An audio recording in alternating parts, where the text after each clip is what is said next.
મને કોઈ મારી શકવાનું તેને વરદાન હતું, પણ રથનું પૈડું ખૂંપ્યું રીતિનું ત્યારે કૌરવોની સહસ્ત્રની સેના હતી. 100 કૌરવોને બોલાવી લીધા હોત કે 10 કૌરવોને બોલાવી લીધા હોત, હજારોની સેના, લાખોની સેના, કે આ રથ આખો રથ ઊંચકીને બહાર કાઢી નાખત રેતીમાંથી. પણ એ ઘડી એ ભૂલી ગયો. શું ભૂલી ગયો? વિવેક ના આવ્યો. જ્ઞાન હતું, વિવેક ના આવ્યો, નીચે ઉતરી ગયો. કૃષ્ણે કહ્યું કે હા અર્જુન, હા જો તું નહીં કરે તો મહાભારત અહીંયા પતી ગયું.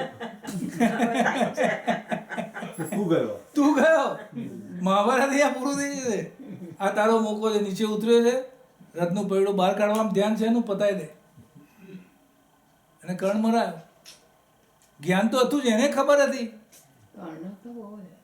કે ભાઈ આવી રીતે છે. હવે આપણને બધાને વાણી મળી છે, આપણને વાણી મળી, આટલા વર્ષોથી મળી, પ્રેક્ટિસ કરી, આપણને ખબર છે.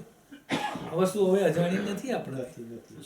પણ જ્યારે ડાપણ જે એકવાર થયું હોય, વિવેક આપણામાં આવ્યો હોય, એ સમય ઉપર કામમાં આવવો જોઈએ.